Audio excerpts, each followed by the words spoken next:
Para mí es muy fácil entender el balance porque estoy acostumbrado ya a manejarlos. Pero para quien no está acostumbrado a manejar los balances, a veces es mejor ver las cosas desde otra óptica. Así que he tratado de resumirle los balances bancarios y más que los balances bancarios, el equilibrio que un banco debe guardar en el manejo de sus cuentas. Y se los voy a tratar de graficar y a partir de esos gráficos entonces vamos a ver el balance con un poco más de claridad.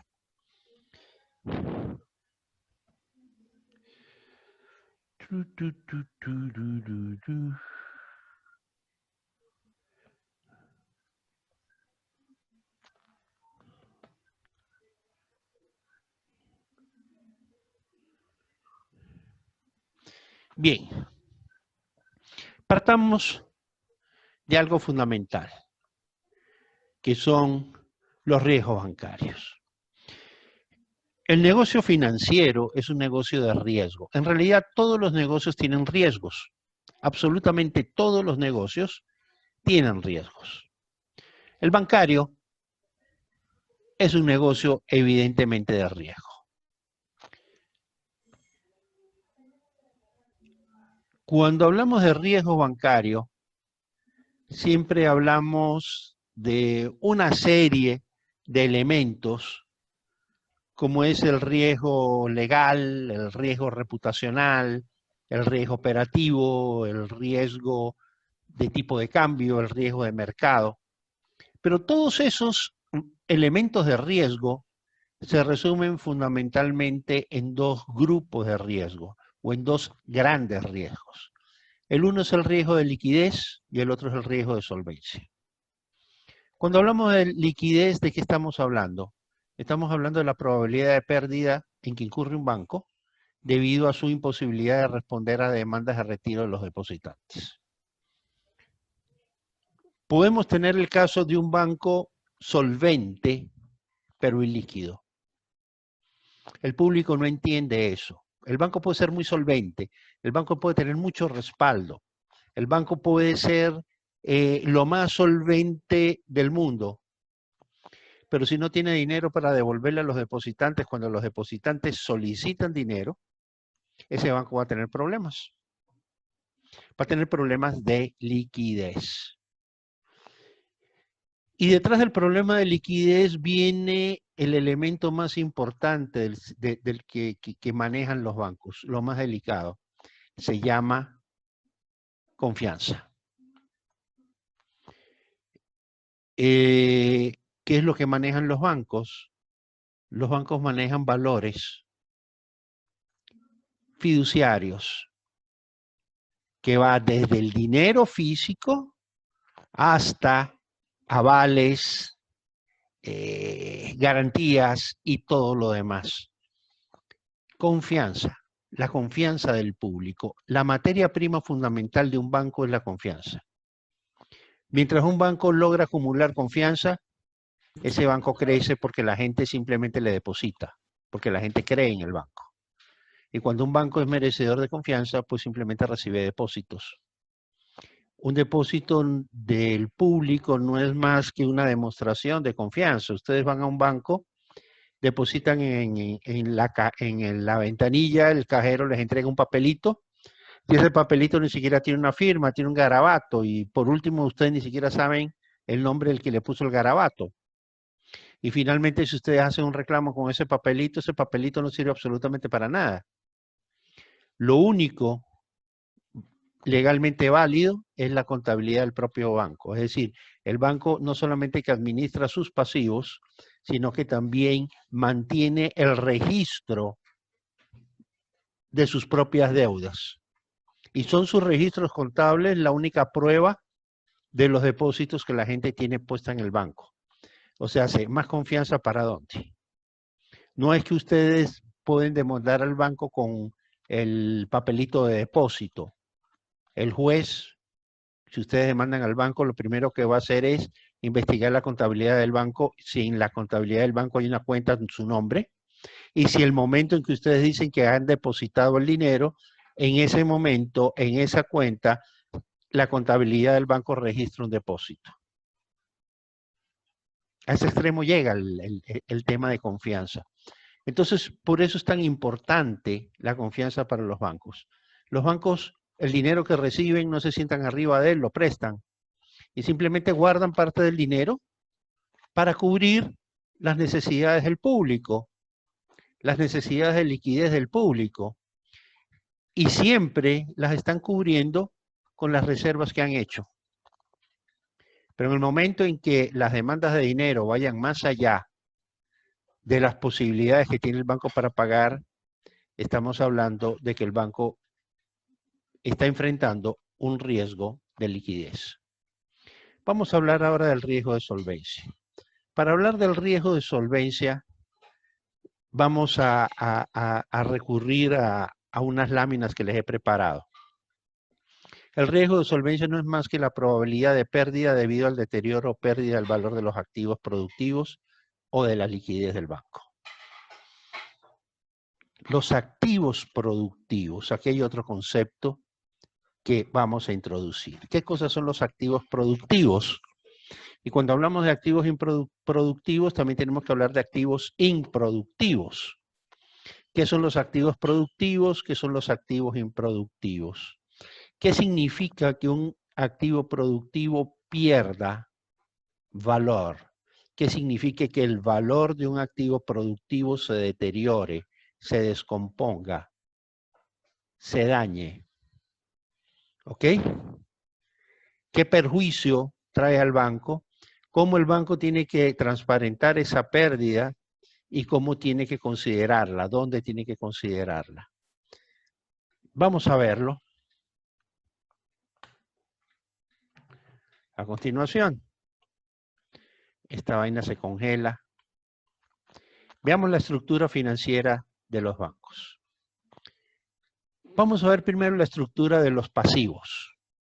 El 91% de los pasivos, o hasta el 91% de los pasivos, en el Ecuador, en otros países distintos del Ecuador, es hasta el 92% de los activos, porque la norma internacional habla del 8% de patrimonio, eso se los voy a explicar a continuación. En Ecuador, los depósitos del público, las obligaciones que tiene el banco con el público pueden llegar hasta el 91% de los activos. Y por lo tanto, el patrimonio de los dueños del banco, el capital, el patrimonio, las ganancias acumuladas del banco, aquellos valores que el banco tiene que son de sus accionistas, no debe ser menor del 9% en Ecuador. En otros países del mundo es el 8%. Hay distintas normativas internacionales, en algún momento podemos hablar de ellas, y en las normativas internacionales se habla del 8%, lo que se llama el patrimonio técnico de los bancos. No puede ser menor del 8%. En Ecuador es el 9%.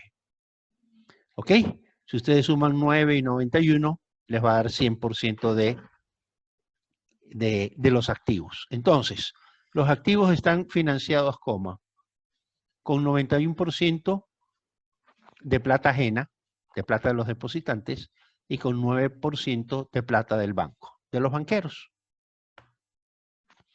¿Cómo tiene que invertir el banco ese dinero? Pues bien, este 91%,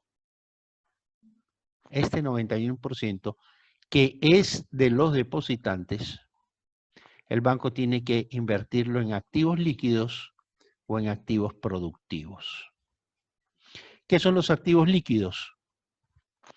Pues aquellos activos que el banco tiene para responderle a sus clientes. Lo que tiene en caja,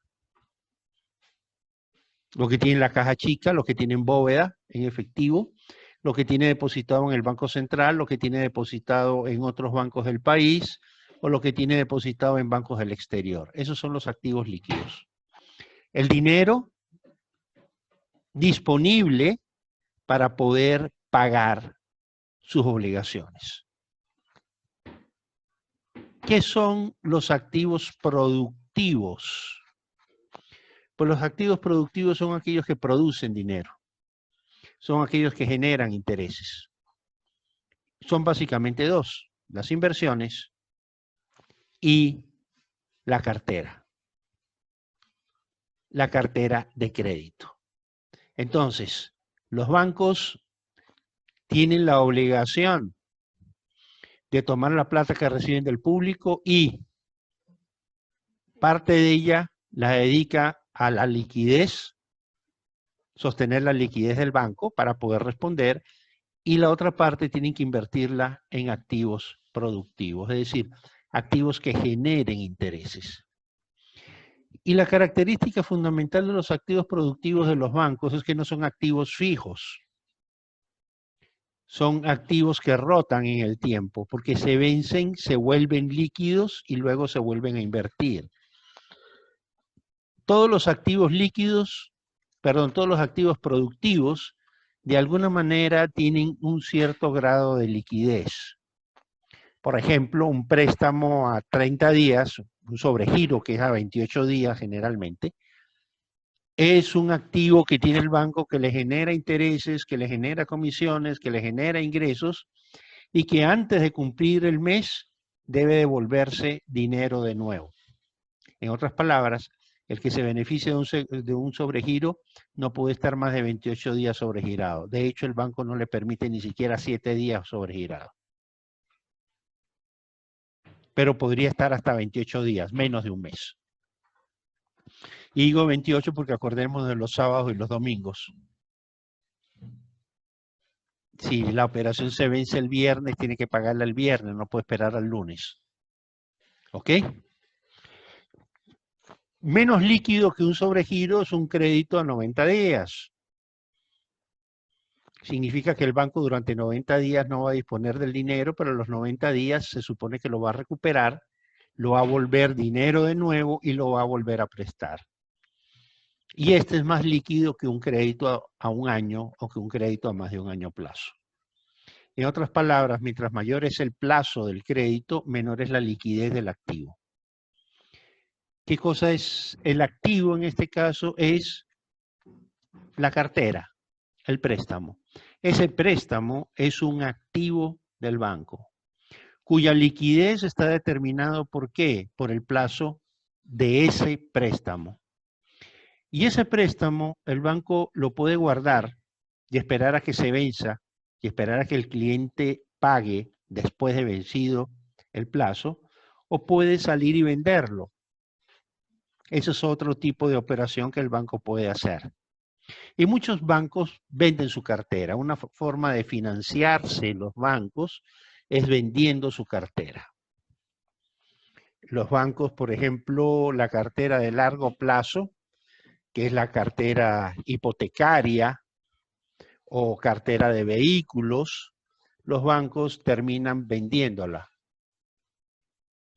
Ya vamos a ver cómo es que los bancos venden su cartera para volverla dinero de nuevo. Entonces, el dinero que los bancos reciben del público tiene que estar invertidos en este tipo de activo. ¿En dónde invierten el patrimonio? El patrimonio se invierte en los activos improductivos. ¿Qué cosas son los activos improductivos? Bueno, los edificios, los vehículos, los carros blindados, los equipos de computación, los muebles.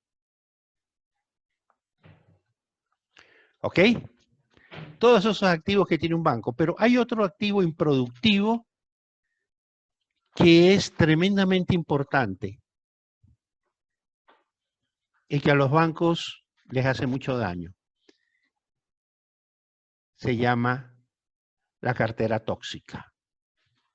Resulta que de acá arriba, mientras estos activos, especialmente los productivos, estén funcionando bien, es decir, los deudores le estén pagando al banco a tiempo, capital e intereses, o aquellos emisores de títulos, valores que el banco ha comprado, están redimiendo los títulos valores en la fecha y pagando adecuadamente eso. Aquí no pasó nada. Pero ¿qué ocurre cuando el banco le dio préstamo a alguien y ese alguien no paga? Bueno, pasa 30 días, el banco empieza a llamar al cliente. Ahora nos ocurre mucho eso, ¿no es verdad?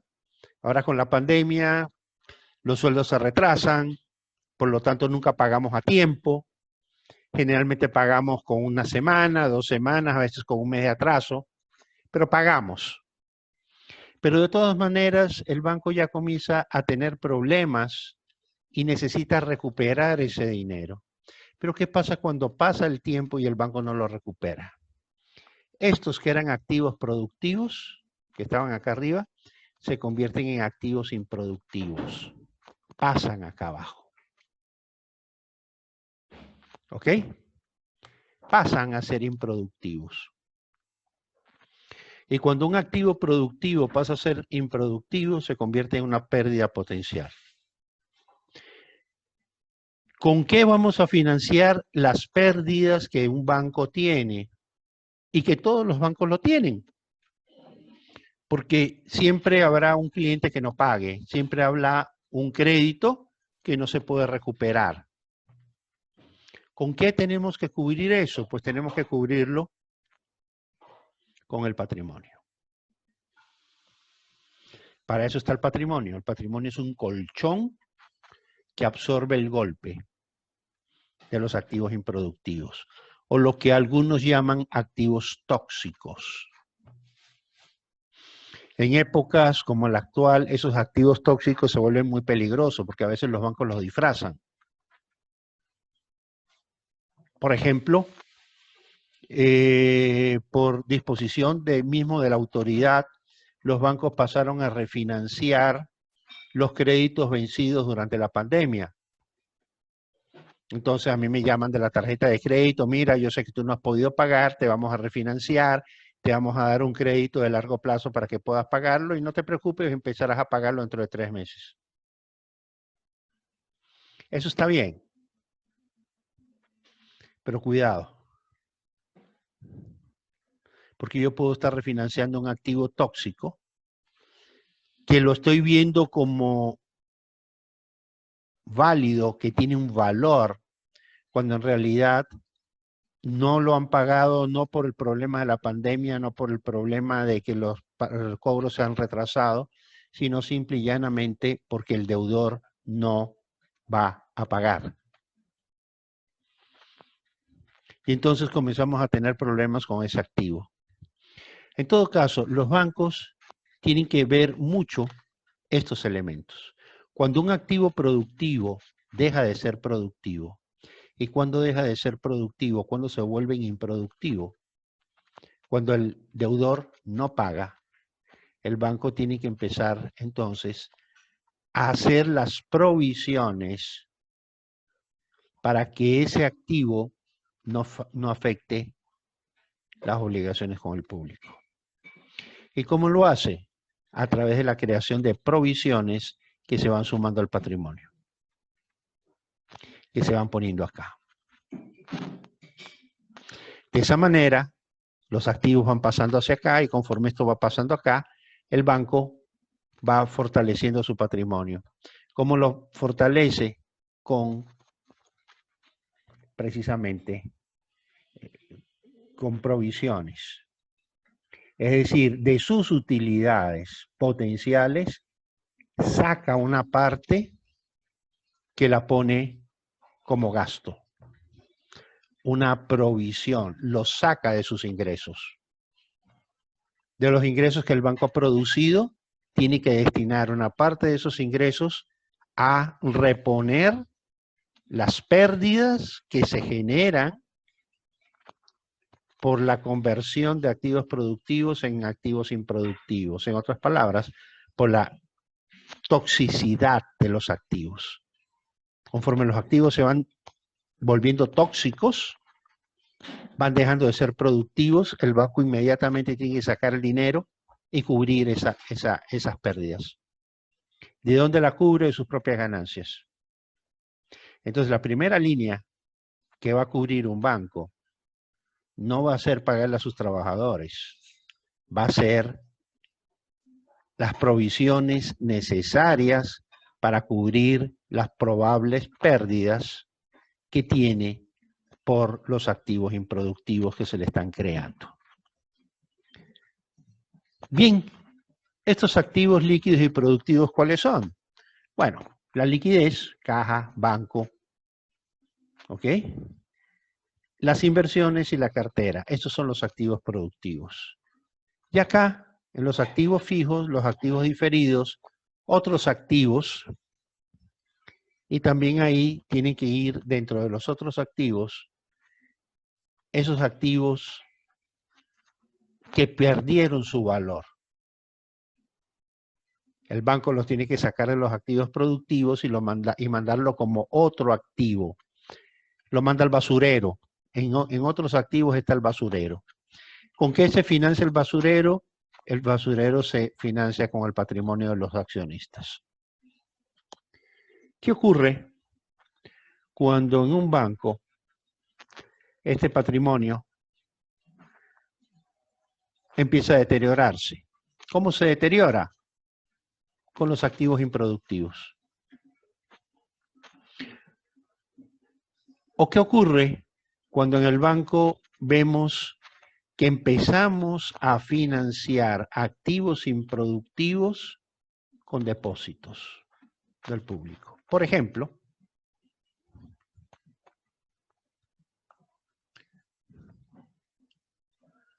yo hago esto.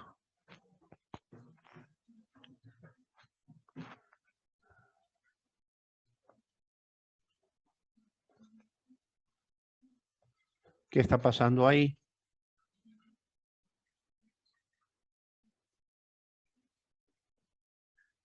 ¿Qué está ocurriendo ahí?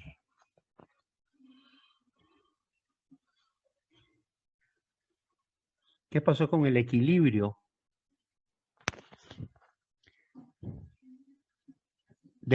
con el equilibrio financiero del banco? ¿Alguien me lo puede explicar?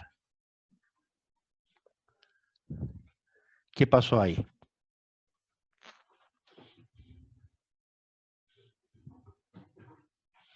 ¿Qué línea subí? Ariana Bowen. ¿Cuál fue la línea que subí? Si te acuerdas, esta línea estaba acá abajo. ¿Qué significa que esta línea ha subido? Pues fíjate que estoy financiando con plata del público activos improductivos. Grave error. ¿Por qué? Porque yo estoy usando la plata de la gente para financiar mis propios proyectos improductivos. Por ejemplo, construirme un lindo edificio. ¿Con qué plata me tengo que construir el edificio? Con la plata de acá, no con la de acá. Con el patrimonio. Lo tengo que construir con el patrimonio. No lo puedo construir con la plata de los depositantes. Eso, por ejemplo, fue lo que lleva de alguna manera a la insolvencia al Banco La Previsora. Banco La Previsora construye tremendo edificio, lindo edificio, precioso edificio, pero lo construye con la plata de los depositantes, pues. Grave error, porque ese edificio al banco le significaba costos. Claro, el banco pensaba vender oficinas y de esas oficinas recuperar la plata. Pero es una inversión, pero es una operación inmobiliaria. ¿Qué ocurre cuando el Banco de la Previsora no puede realizar la venta de ese edificio tan lindo que está ahí en 9 de octubre y Malecón? Pues resulta que empieza a generar pérdidas. Y comienza a perder, ¿qué cosa? La plata de los depositantes. Banco del Progreso. El Banco del Progreso era famoso por sus edificios, ¿no? ¿Con qué dinero se construían los edificios? Con la plata del público. Es un banco, no puede hacerlo. Los bancos solamente pueden invertir en activos fijos su propio patrimonio. No pueden invertir en activos fijos nada que no sea su propio patrimonio. En otras palabras, la plata de los depositantes solo puede estar en activos líquidos y activos productivos. Y como estos también se deterioran y como estos también pierden valor, entonces tiene que vigilar el valor de esto y comenzar a provisionar conforme esto se deteriora. ¿Para qué? Para que siempre haya un respaldo de las obligaciones con el público, para que el público siempre esté respaldado por algo que es realizable, que es fácilmente convertido en dinero. ¿Estamos claros?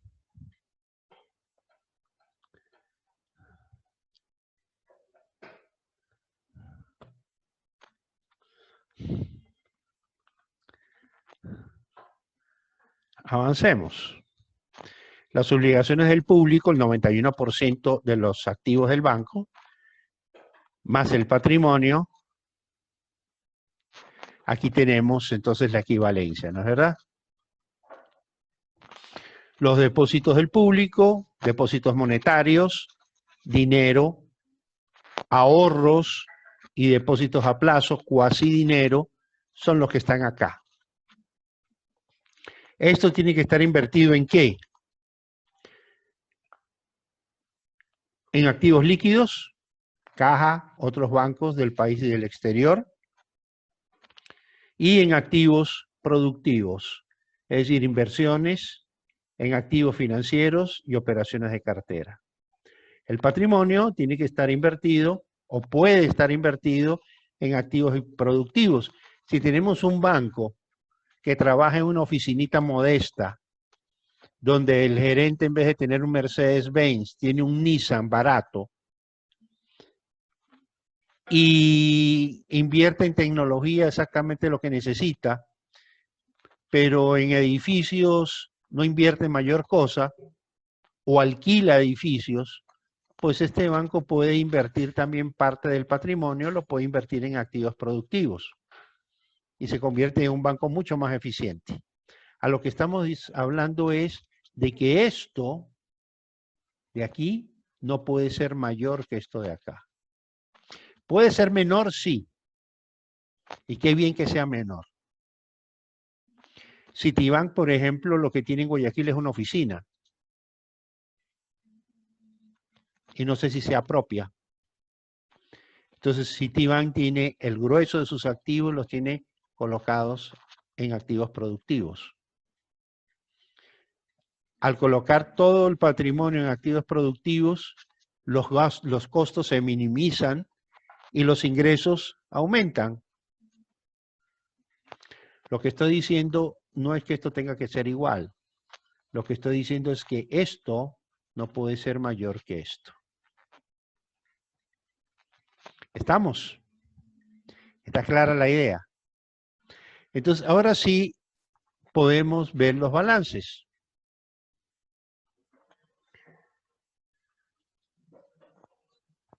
Pero antes de ver los balances, veamos cómo es que los bancos controlan la liquidez, para que lo tengamos claro. Esta curva que tenemos acá constituye las obligaciones del banco con el público.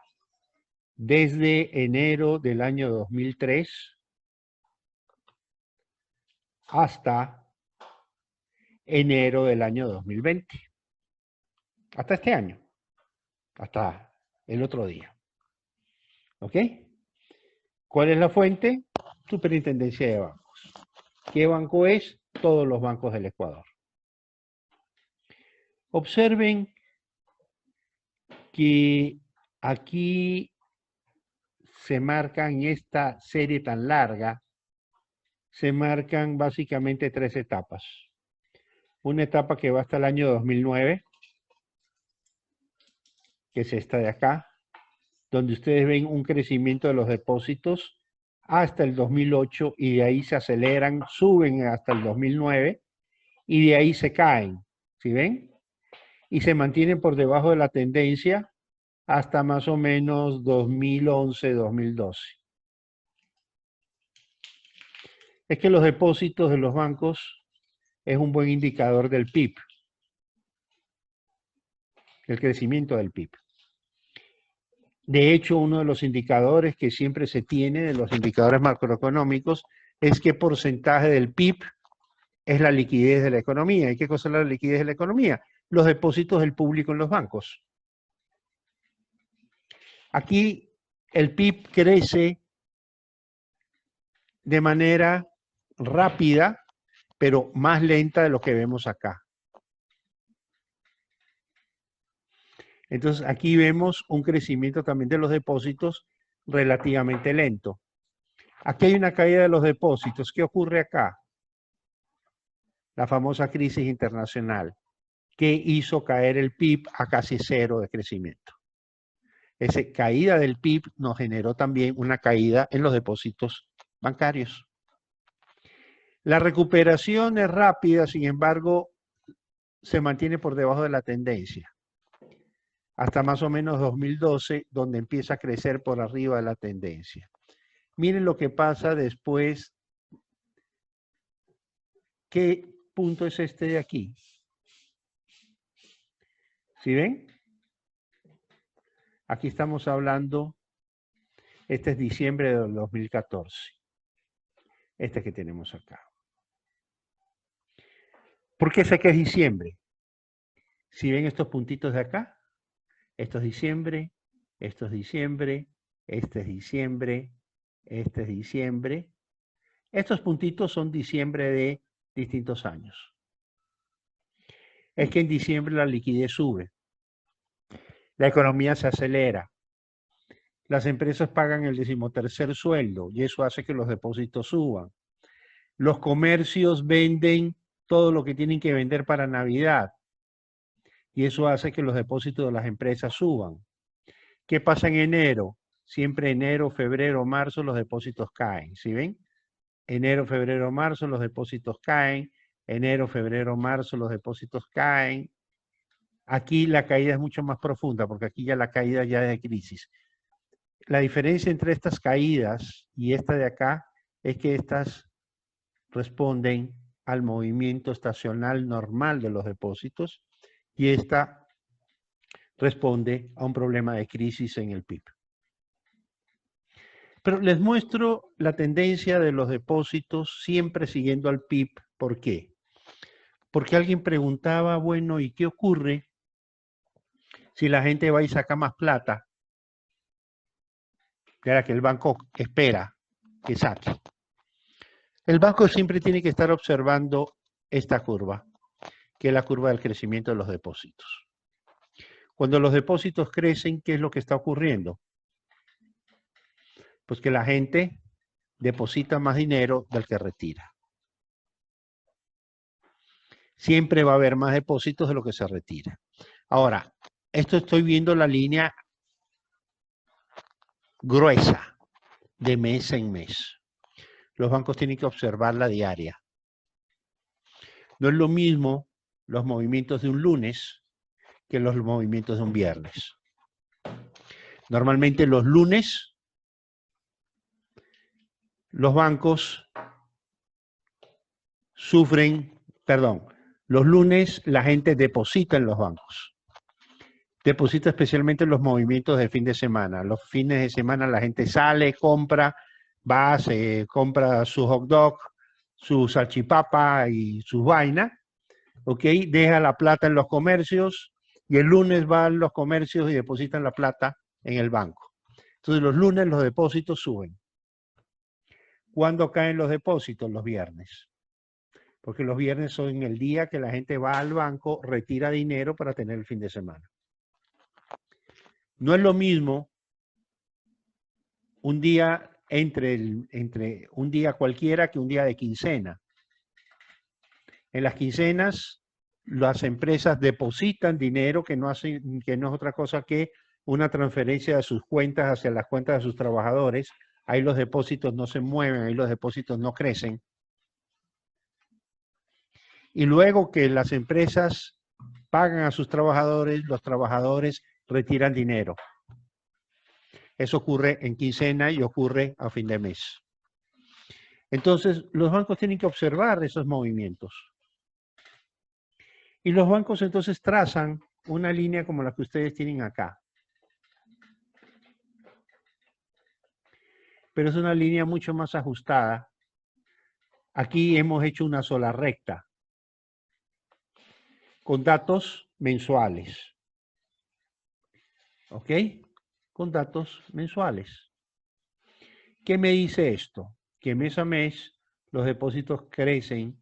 Del 2003 al 2020 crecieron en 495 millones de dólares mensuales. Eso es en el promedio, pero ustedes tienen momentos como acá, donde los depósitos se caen, tienen momentos como este, donde los depósitos han crecido por arriba de la media y de pronto se caen por debajo de la media. Y si tienen el detalle diario, ustedes van a ver una mayor volatilidad de los depósitos. ¿Qué cosa es la volatilidad? Los datos brincan, ¿no es cierto? Esta línea roja es la media, pero los datos brincan sobre la media. ¿Qué es lo que mide la volatilidad? La volatilidad lo mide la famosa desviación estándar. Esa medida que ustedes aprendieron en estadística, que la repitieron en microeconometría. ¿Qué cosa es la desviación estándar? Cuánto un dato real se separa de la media. ¿Cuánto es la separación que tiene un dato real sobre la media? Ese es la desviación estándar. Entonces, ¿qué es lo que hacen los bancos? Los bancos resuelven su problema de liquidez sobre esta línea ajustada diariamente y más aún, la pueden ajustar hasta por horas, porque no es lo mismo la liquidez que necesita un banco el lunes a las 8 de la mañana que la liquidez que necesita el viernes a las 5 de la tarde. El viernes a las 5 de la tarde la gente tiene que empezar a retirar plata por los cajeros. Ustedes ven colas en los cajeros de los bancos los ven repletos retirando dinero. ¿Ok? Y en cambio, en días de semana, ustedes no ven a nadie en el banco retirando dinero. Y no lo ven igual a la misma hora. Generalmente la gente retira dinero después que sale del trabajo. Entonces, esta tendencia, los bancos la observan por día y por hora. Y por oficina, porque para cada oficina ellos tienen sus propias estadísticas. Y entonces, la oficina de Banco del Pacífico de Policentro necesita su liquidez, los lunes necesita tanto, los martes necesita tanto, los miércoles necesita tanto, los jueves necesita tanto, viernes, sábado, domingo, los días que trabaje. Aquellos días, como por ejemplo los fines de semana, cuando el sistema está generalmente cerrado y solamente trabaja una parte del sistema, ustedes leen que pone un cartelito, no se admiten retiros de más de $2,000. ¿Por qué se pone ese cartelito? Porque el banco sabe que el riesgo de liquidez ahí es mayor. Entonces, para evitar decirle a alguien no tengo dinero, se le pone simplemente el letrero y dice, si tú vas a retirar más de $2,000, regresa el lunes. Porque este cajero tiene un límite de $2,000 por transacción.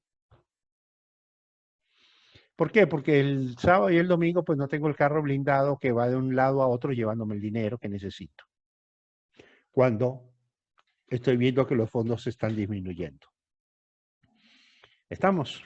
Entonces, ¿cómo los bancos determinan ese valor que ustedes estuvieron viendo, tan simpático?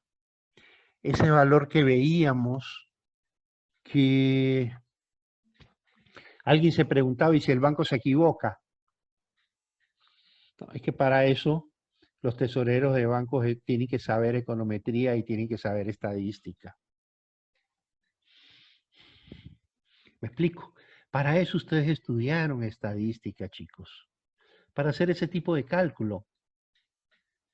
Para eso aprendieron ese término llamado varianza, que aquí no es la varianza lo que tenemos, es el R cuadrado, pero que es un valor próximo a la varianza. ¿Qué me dice esto? Es 0,987. ¿Qué significa eso? Que la desviación promedio en esa serie es del 1,30%. En otras palabras, si me fuera a guiar yo por esta ecuación, yo le diría al banco que tenga solamente un 1,30% de los depósitos en caja en efectivo y con eso se le va a resolver el problema. No, no es así. Porque ustedes ven que aquí hay una desviación mucho mayor, aquí hay una desviación mucho mayor, aquí hay una desviación mucho mayor, y aquí hay un apego a la línea. Aquí ustedes ven desviaciones, saltos, ¿sí ven? Aquí hay saltos en torno a la línea central y que van más allá del 1% o del 1,3%. Por eso es que es necesario hacer un cálculo mucho más complejo en términos de cuántas cifras voy a usar, qué tan grande es la muestra que estoy trabajando, ¿ya? Tengo que considerar los movimientos estacionales, tengo que estar considerando los movimientos estacionales, tengo que estar considerando los movimientos cíclicos. Si yo veo que los depósitos no están creciendo muy rápido, los bancos son los primeros que se enteran cuando la economía se está desacelerando. La gente piensa que es el Semplades, que es el... No, no, no, no, no. Los bancos son los primeros que se enteran cuando la economía se desacelera. ¿Por qué? Porque ellos lo sienten. Es su sangre, ese es su corazón, el movimiento de los depósitos. Si ellos ven que el crecimiento de los depósitos se está desacelerando, ellos son los primeros que prenden el foco y dicen, señores de crédito, aguanten la mano. Tenemos que bajar el ritmo de crecimiento de los créditos. ¿Por qué? Porque la economía se está desacelerando. ¿Qué significa eso? Que podemos estar llegando a un máximo de crecimiento y de ahí en adelante puede estar pasando esto. ¿Qué pasó aquí? Puede estar pasando esto. ¿Qué pasó aquí? Que los retiros se vuelven más que los depósitos. Y cuando los retiros se vuelven más de los depósitos, el banco, ¿qué tiene que hacer? Tiene que ampliar su liquidez. Tiene que convertir activos no líquidos, los tiene que convertir en dinero para poder responder. Por eso es que ustedes ven que los bancos manejan los activos de forma complementaria. Vamos a verlo en la próxima lámina y de ahí no los molesto más. Estas son las obligaciones con el público. Pero aquí tenemos tres categorías. Este azul son los depósitos a la vista, es decir, cuentas corrientes. Si ven el hueco que hay acá, ¿a qué corresponde este hueco de aquí? 2015, es decir, últimos trimestres del 2014, 2015, y aquí estamos más o menos por 2017. Déjenme verificarlo, déjenme correr esto para poderlo ver. Efectivamente, 2015, 2017. El PIB cae, y conforme cae el PIB, miren qué pasa con los depósitos. ¿Por qué los depósitos se caen? Porque la caída del PIB significa que la economía se desacelera, la gente deja de hacer negocios, los almacenes dejan de vender o empiezan a vender menos. Si venden menos, tienen menos liquidez y tienen menos plata que depositar en los bancos. Los depósitos de las empresas se caen. Por eso cuando se habla de que nos estamos recuperando, que el PIB está creciendo, mucho ojo. Miren lo que pasa de 2017 a enero de 2020. ¿Sí ven lo que pasa con los depósitos en cuenta corriente? No se mueven, no crecen. ¿Qué significa eso? Que la economía tampoco está creciendo. Veamos los depósitos de abajo. Estos rojos son depósitos de ahorro. ¿Sí ven que con los depósitos de ahorro también hay el mismo hueco? ¿Sí ven? Los depósitos de ahorro también se caen. ¿Cuándo se caen? En el mismo momento en que se cae el PIB. Y de aquí en adelante, fíjense que los depósitos de ahorro no crecen, como tampoco crecen los depósitos en cuenta corriente. ¿Cuáles son los únicos depósitos que crecen? Depósitos a plazo. Y son los depósitos a plazo los que empiezan a empujar los depósitos totales. Si vemos el cuadro anterior, si ven, aquí siguen creciendo los depósitos, no se ve una línea recta, sino que aquí siguen creciendo. Cuidado, los bancos no se dejan engañar. Ellos dicen, el gobierno es el que se deja, pero los bancos no. Ellos dicen, los depósitos están creciendo, pero ¿cuáles? ¿El depósito de las empresas? No. ¿El depósito de los trabajadores? No. ¿Cuál está creciendo? Los depósitos a plazo. Ese ahorro duro que hay en la economía.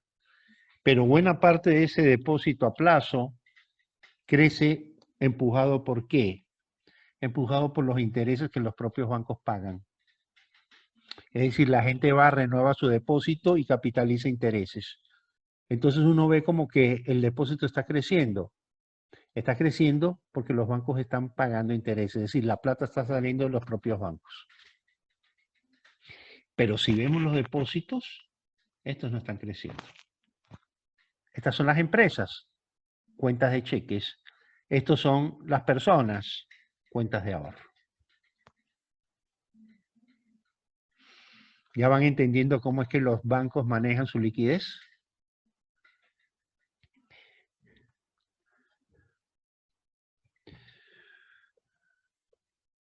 Déjenme ver qué cosa es esto.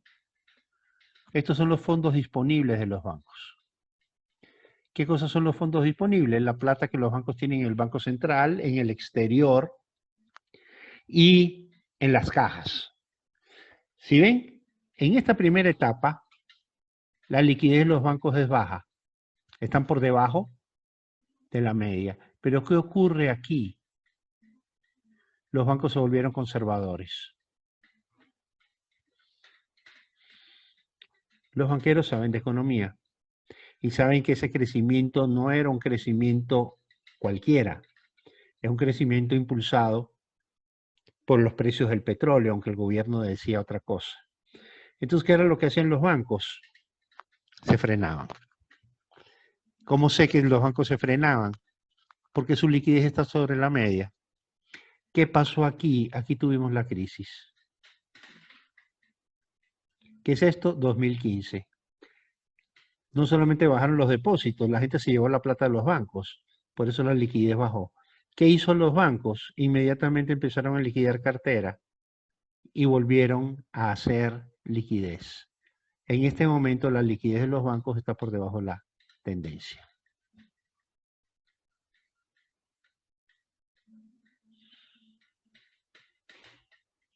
Simpático, ¿no? Estas son las inversiones de los bancos. La segunda línea de liquidez de los bancos. La primera era la plata en los bancos. La segunda, fíjense, en esta primera etapa, la liquidez en los bancos estaba por debajo de la tendencia, pero en cambio las inversiones están por arriba. Los bancos preferían tener su liquidez en inversiones. Invertían en papeles en el exterior, invertían en papeles del gobierno, invertían en papeles de otras instituciones financieras. Compraban papeles que podían hacerlos líquidos cuando necesitaran la plata, pero esa plata la tenían rentando. Tenían menos efectivo y tenían más inversiones. Aquí, en cambio, cuando los bancos empezaron a tener más efectivo, si ven esta etapa, las inversiones se caen. Veámoslo de nuevo. Si ven, aquí están por arriba de la media en efectivo. Aquí están por debajo de la media en inversiones. ¿De dónde sacaron los bancos aquí dinero para recuperar la liquidez? Observen de dónde sacaron el dinero. Miren. Bajaron las inversiones, liquidaron inversiones. Entonces, las inversiones son el complemento, es la segunda línea de liquidez. Cuando los depósitos están subiendo, cuando hay seguridad en la economía, cuando las expectativas son positivas, los bancos, como aquí, bajan la liquidez, es decir, tienen menos billetes verdes, menos efectivo, y prefieren tener su liquidez invertida a 30 días, 60 días, 90 días. Trabajan con más seguridad. Cuando hay cierta visión de problemas, los bancos prefieren tener menos inversiones y tener más liquidez. Y en casos de crisis como lo que tenemos acá, miren, aquí hay una reserva de liquidez, pero de aquí en adelante los bancos se mueven igual liquidez e inversiones. Vamos a ver la cartera de créditos. Aquí la cartera va por arriba de la tendencia, ¿sí ven? Aquí la cartera va por debajo. Aquí los bancos se volvieron conservadores, pero van subiendo la cartera poco a poco. Aquí, ¿qué pasa? Se cae la cartera de los bancos. ¿Qué pasó? Los bancos dejaron de prestar dinero. ¿Por qué dejaron de prestar dinero? Porque empezaron a cobrar plata. ¿Por qué empezaron a cobrar plata? Porque tenían que llenar el chanchito de efectivo, porque por si los clientes iban a retirar su dinero, que de hecho fueron a retirarlo, ¿ya? Los bancos tuvieran con qué responderle a los clientes. Aquí, en cambio, vemos que la cartera está por arriba de la tendencia. Y esto es extraño, porque estamos en crisis. Los bancos deberían de estar cobrando la cartera aquí. ¿Por qué está por arriba? Porque los bancos se han dado cuenta que si tratan de forzar el cobro de la plata, lo único que van a lograr es que la economía no solo que no se estanque, sino que ellos terminen quebrados. Porque van a tener que transparentar una cartera aquí que hoy es incobrable, llegar a acuerdos con los clientes y decirles, ¿sabes qué? Te voy a dar un plazo, te quedaste sin trabajo, no te preocupes, yo te cobro dentro de 3 meses, tienes 3 meses para conseguir trabajo y seguirme pagando. O el gobierno no te paga, Alejandro Ruiz, te deben mes y medio en la universidad de sueldo, tranquilo, apenas te paguen yo débito de tu cuenta.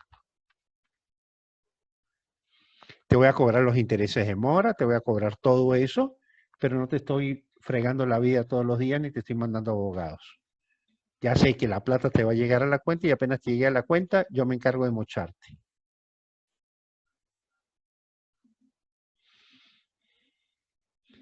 Esto más que nuevos créditos, son créditos no recuperados y refinanciados. Y esa es la parte oscura de la crisis que no se transparenta. Esa es la parte oscura, riesgosa de la crisis, que no creo que lleguemos a una situación como la de 1999 o 98, pero sí nos aproxima a situaciones de crisis. Bueno, chicos, vamos a cortar acá. Nos vemos el próximo lunes, ¿ya? El próximo lunes vamos a volver al balance. Vamos a regresar al balance de nuevo. Y lo que quiero es que ustedes, esto que hemos visto hoy, lo entiendan bien, ¿ok? Sobre todo esta primera parte que les he dado. ¿Cómo está estructurado el balance? Esto que les he mostrado aquí, así mismo está estructurado el balance. Ustedes ven un montón de cuentas, pero todas las cuentas están ordenadas así. Y ustedes ven arriba, ven los activos, abajo ven los pasivos, pero si lo ponen uno frente al otro, se van a dar cuenta de que siempre va a haber una concordancia, siempre va a haber un match entre obligaciones con el público y activos líquidos y productivos, y todos los demás activos van a valer siempre menos que el patrimonio.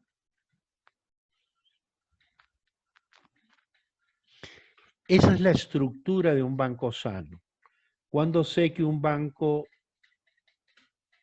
está perdiendo,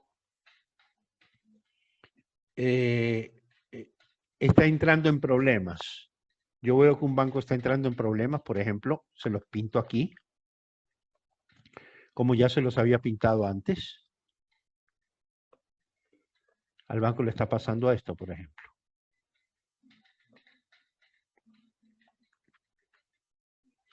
Yo en el momento que veo eso como banco,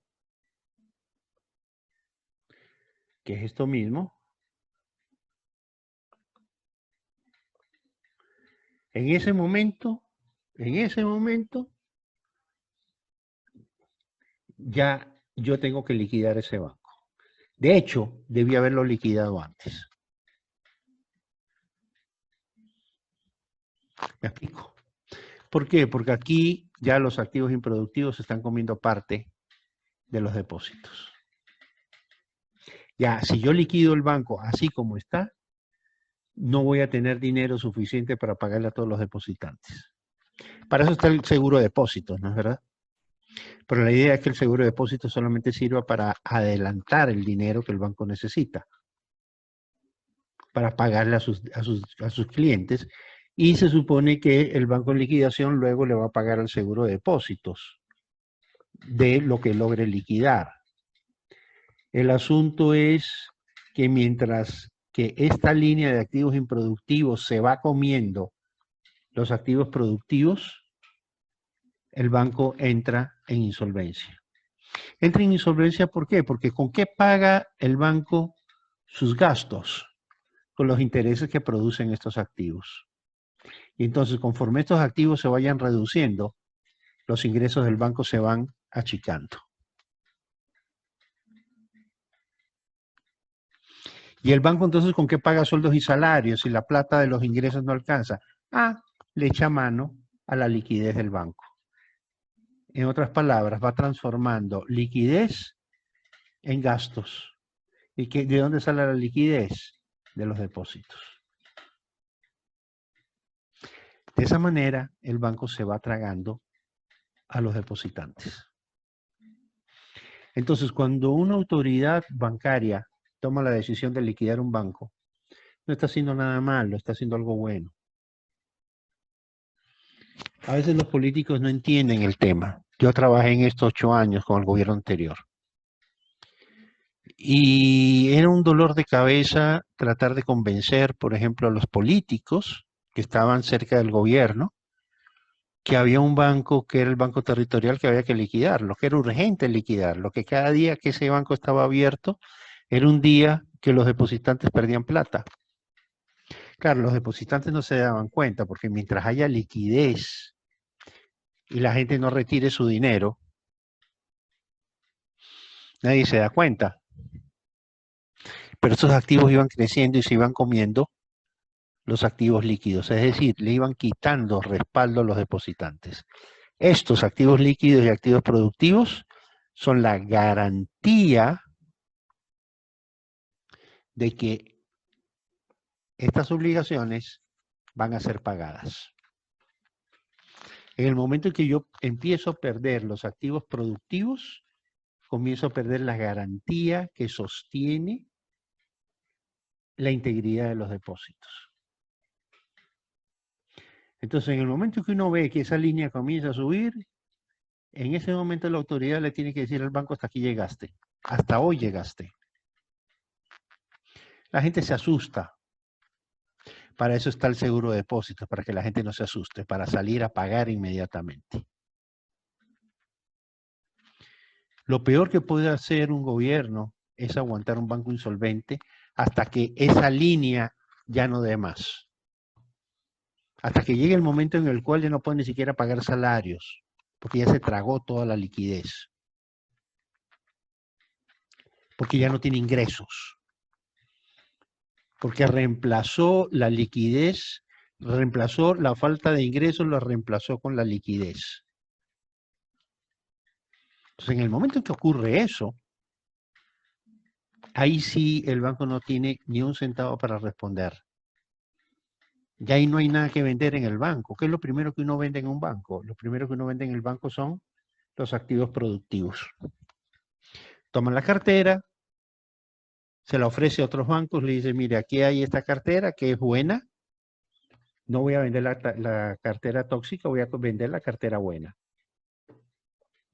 Lo convierto en dinero y con ese dinero le pago a los depositantes. Pero si permito que esta línea siga subiendo, estoy permitiendo que los depositantes sean estafados. Claro, hay un seguro de depósito que no está para cubrir las estafas de los bancos. Está para cubrir a los depositantes y para evitar el pánico. Pero muchas veces, por ejemplo, hay que decirlo, cada vez que nosotros decíamos Banco Territorial hay que liquidarlo, estuvimos 2 años insistiendo en el tema. Cuando nosotros tomamos la pérdida del Banco eran 12 millones de dólares más o menos que el seguro de depósitos tenía que poner para pagarle a los depositantes. Cuando se tomó la decisión de liquidarlo, tuvimos que poner 53 millones de dólares. El costo fue mucho más alto. ¿Qué diferencia hay entre un momento y el otro? Pues simplemente que en la cúpula del poder se decía no podemos liquidar un banco porque la gente va a hablar, se va a acordar el feriado bancario, hay elecciones dentro de 6 meses, después de las elecciones liquídenlo, antes de las elecciones no se lo puede liquidar. Convertíamos a un problema técnico en un problema político, con un alto costo financiero, que obviamente lo pagaba el seguro de depósitos, que era una entidad del Estado. En otras palabras, se financiaba a un banco simplemente para evitar el escándalo de una quiebra y evitar el qué dirán.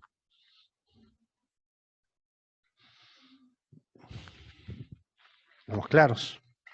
Si algo alguna vez alguien me enseñó, y es una persona que tuvo que enfrentar en Venezuela la quiebra del Banco Latino, eso fue en 1994, 1995, y la serie de bancos que se quebraron después del Banco Latino. La experiencia de él fue la misma que vivimos nosotros el año 99, 98. Él decía, cuando un banco está insolvente, la mejor medida es la que se toma más rápido. Mientras más rápido entres a liquidarlo, menos costoso socialmente va a ser la quiebra. El costo de esa quiebra, el costo social de esa quiebra va a ser menor. El costo social del sistema va a ser menor. Cuando permites que la institución se deteriore, cuando permites que el deterioro de la institución avance, el costo social va a ser mucho mayor. ¿Me explico? El caso de Filambanco fue uno que lo conocí de cerca porque estuve involucrado en él. Se recomendó liquidar a Filambanco, al gobierno le costaba en ese entonces 300 millones de dólares, ponía 300 millones de dólares y el banco se liquidaba y los depositantes recuperaban su plata. Decidió que como el hueco era de 300 millones de dólares, entregarle los 300 millones de dólares a Filambanco, confundiendo el hueco patrimonial que el banco tenía con algo más grave. El banco tenía un hueco patrimonial porque no era viable, porque no tenía activos productivos, porque no generaba ingresos, porque se había comido los activos productivos a través de los gastos, porque era un banco con gastos exageradamente altos, sobredimensionado en su tamaño para la capacidad de producción que tenía. Entonces, cuando se le entregaron los 300 millones de dólares, duró menos que un helado en la puerta de una escuela. A los 3 meses, el banco estaba de nuevo ilíquido y ya se había acabado la plata en el Ministerio de Finanzas, ya se había acabado la plata en el Banco Central, ya no había de dónde más darles, y ahí tuvieron que quebrar el banco, ahí sí tuvieron que entrar a liquidar el banco, pero ya no había plata para pagarle a los depositantes. Y ese fue el famoso escándalo con la quiebra del banco Filambanco, que eran dos bancos en uno y dos bancos grandes en uno. Era Filambanco y la Previsora, que estaban, ¿ya? O sea, cuando se mezcla la política con la administración y control del sistema financiero, las consecuencias, chicos, son atroces. Por eso yo me espeluzno cada vez que escucho en el discurso político hablar del feriado bancario y de los banqueros ladrones. Hay banqueros que son ladrones, o sea, eso nadie lo duda, yo por lo menos no lo dudo, sé que los hay, no son todos, sé que los ha habido. Pero el asunto es que no se puede jugar con un sistema financiero que es el alma de una economía, que es la depositaria del ahorro nacional, del ahorro de todos nosotros. Porque hay que tener conciencia que los bancos no trabajan con plata de los banqueros, los bancos trabajan con plata del público, es decir, con la plata del pueblo. Y cuando el sistema financiero colapsa, quienes colapsan no son los banqueros, somos todos nosotros que tenemos la plata en los bancos. Entonces, si debe haber un acuerdo político en algún momento, es respetar lo que en una economía tiene que ser sagrado. Y eso es el sistema financiero. Si hay banqueros corruptos, pues castígalos, mételos presos. Hasta ahora no veo ningún banquero preso, lo único que he visto preso es Fernando Aspiazu. ¿Qué otro banquero está preso? Pero llevamos 13 años hablando de banqueros corruptos, banqueros corruptos, banqueros corruptos. Bueno, si son tan corruptos, ¿por qué no los metiste presos? Pues.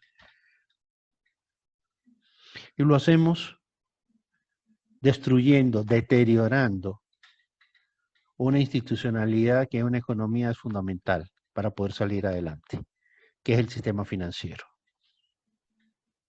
que es el sistema llamado a servir de vaso comunicante entre el ahorro y la inversión.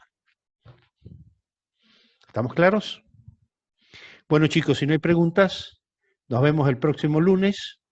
Vamos a seguir hablando sobre el mismo tema. Vamos a hablar ya no solamente sobre esto, vamos a hablar ya de nuevo sobre balance y vamos a hablar ya no solo de el sistema bancario, sino vamos a hablar también sobre mercado de valores. Operaciones de mercado que pueden hacer los bancos, formas de financiamiento que pueden hacer los bancos, formas de financiamiento que tienen los bancos en el mercado de valores, y esa misma forma de financiamiento, según el riesgo país, puede ser hecho dentro del país o puede ser hecho fuera del país. Pero eso lo dejamos para la próxima clase, ¿ok? Si no hay preguntas, chicos, cortamos acá. Nos vemos el próximo lunes. Cuídense mucho, Dios los bendiga y que tengan feliz noche. Profe, Dime.